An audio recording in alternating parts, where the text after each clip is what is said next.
Përshëndetje miq, mirë se erdhët në vlogun tim të parë, vlogu I cili quhet Lëkurë. Si fillim do ta bëja një prezantim të shkurtër se çfarë mund të gjeni në videot tona që do të postojmë dhe në javët në vijim. Kryesisht ne do të përqendrohemi në shëndetin, në kujdesin e lëkurës në forma bimore dhe kujdesin e shëndetit tonë. Arsyeja pse vendosa ta filloj këtë vlog është që personalisht kam gjetur shumë dobi dhe kam parë shumë përmirësime në lëkurën time duke përdorur kozmetik bimore dhe mendova pse ju ta ndaj këtë informacion edhe me të tjerët. Kështu që nëse ju pëlqejnë videot, që normalisht besoj videot tjera do jenë më të avancuar, duke qenë se kjo është thjesht video ime pak, shpresoj t'i bëni subscribe aty poshtë dhe t'na ndiqni në postime tjera që do të hedhim në vazhdim. Atëherë, si postim të parë, mendova ta bëja pastrimin e fytyrës me vaj.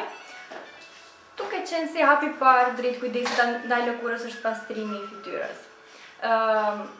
E di që shumë njerëz janë skeptik për pastrimin e fytyrës me vaj, sepse kanë frikë se ju bllokohen porët ose vaji në lëkurë të yndyrshme nuk është shumë I përshtatshëm, sepse ju ngel fytyra me vaj, por faktikisht asnjëra nga këto nuk janë aq të vërteta me këtë lloj pastrimi të fytyrës që bën. Arsyeja pse vaji pastron më mirë lëkurën, fytyrën, është sepse normalisht vaji përzihet me vaj dhe duke vendosur vajin në fytyrë, përzihet me yndyrën dhe papastërtitë tjera të lëkurës që mund të ketë fytyra jonë, domethënë, dhe I heq këto papastërti. Gjithashtu, duke qenë se vajrat bimor përgjithsisht kanë efekte antiseptike antibakteriale, kjo bën që të na ndihmojnë akoma më shumë me lëkurën, sidomos me persona që mund të kenë probleme me aknet. Kryesisht nga lloji I lëkurës që kemi, edhe përzierja e vajrave që përdorim është e ndryshme. Për shembull, për lëkurë të ndryshme preferohet të përdoret 1/3 vaj ricini ose castor oil anglisht dhe 2/3 vaj ulliri ose vaj kokosi ose vaj jojoba, jojoba si thuhet. Përgjithsisht një vaj që është hidratues për lëkurën. Ndërsa për lëkurë normale preferohet 1/4 vaj ricini dhe pjesa tjetër, do të thënë 3/4 një vaj tjetër, si për shembull vaj kokosi.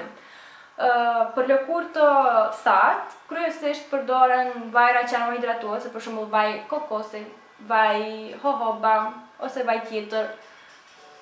Por jo vaj ricini, nga që vaj ricini ka tendencë ta thajë lëkurën më shumë. Mund ta bëni përzierje në një shishe xhami për shembull, siç e kam bërë këtu, varësisht nga lloji I lëkurës që ju keni apo shtasni. Gjithashtu mua personalisht më pëlqen të përdor edhe vajra të tjerë, jo vetëm këtë përzierjen. Për shembull, vetëm vaj jojoba ose ndonjë vaj tjetër, vaj liri, ndonjë vaj tjetër që ka veti antiseptike antibakteriale. Për të marrë sa më shumë nga vajra të ndryshëm, do të thonë të marrim sa më shumë dobi nga secili vaj. Edhe këtë mund ta ndryshoni një herë në 3-4 ditë për shembull. Nga vajra që keni në shtëpi, s'është të thonë bleni, keni një koleksion të madh. Po dhe të keni pse jo. Atëherë çfarë ju duhet? Duhet kjo përzierja e vajit. Ju duhet një leckë ose leckë me mikrofiber, siç është kjo këtu për shembull, 100% me mikrofiber. Ose një leckë tjetër që ka material më të butë, që e pastron mirë lëkurën dhe nuk është shumë e vrajshme me lëkurën. Kryesisht për lëkurë më të ndjeshme, është e preferuar kjo lloj leckë. Kur të kemi këto dyja, dhe ujë ngrohtë ju duhet normalisht, dhe këtë pastrimin mendohet që ta bëjmë në banjë, megjithëse po e bëj këtu për t'ju demonstruar. Çfarë do bëjmë? Do hedhim një sasi të vajit në duar.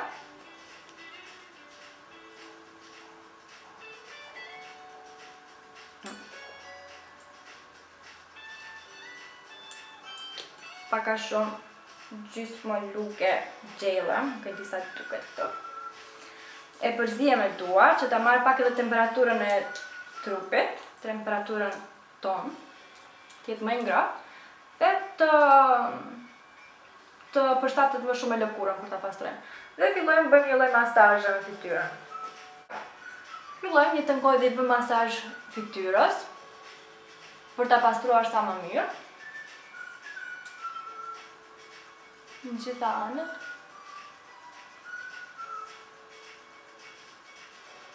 Dhe kjo në të njëjtën kohë ka dhe efektet e veta pozitive. masazha e lëkurës.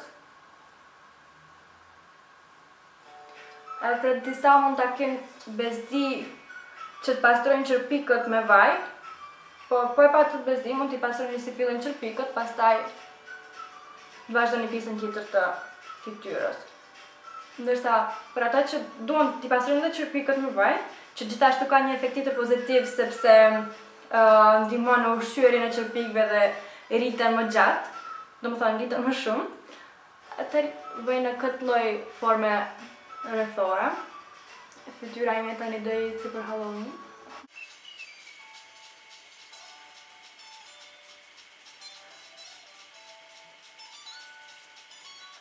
Hapi tjetër.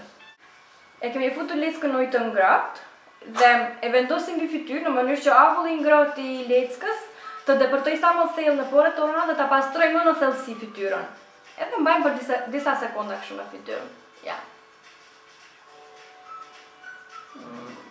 Voilà.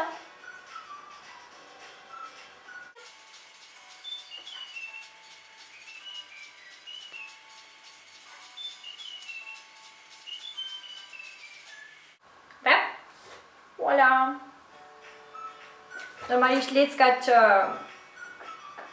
keni, domethënë leckat që vendosni të përdorni për këtë lloj pastrimi, duhet t'i ndani vetëm për pastrimin e fytyrës, jo për përdorime të tjera. Këto lecka dhe kjo lecë që përdorun dhe këto tjerat me mikrofiber lahen edhe në temperatura shumë të larta në lavatriçe, kështu që pastërtia e tyre është e sigurt. Kështu, ja fytyra ime, nuk ka ngelur vaj në fytyrë dhe porët nuk janë të bllokuara. Përkundërzi janë më të pastra, domethënë të pastruara më në thellësi. Shpresoj të ketë pëlqyer ky postim i parë, pastrimi i fytyrës me vaj. Dhe nëse tashmë e keni provuar, do të doja të dija më shumë se si është dukur dhe sa ju ka pëlqyer. Dhe mund të shkruani në komentet poshtë, ose do ta ndani me miq normalisht nëse doni që edhe të tjerët të dinë më shumë për këtë informacion.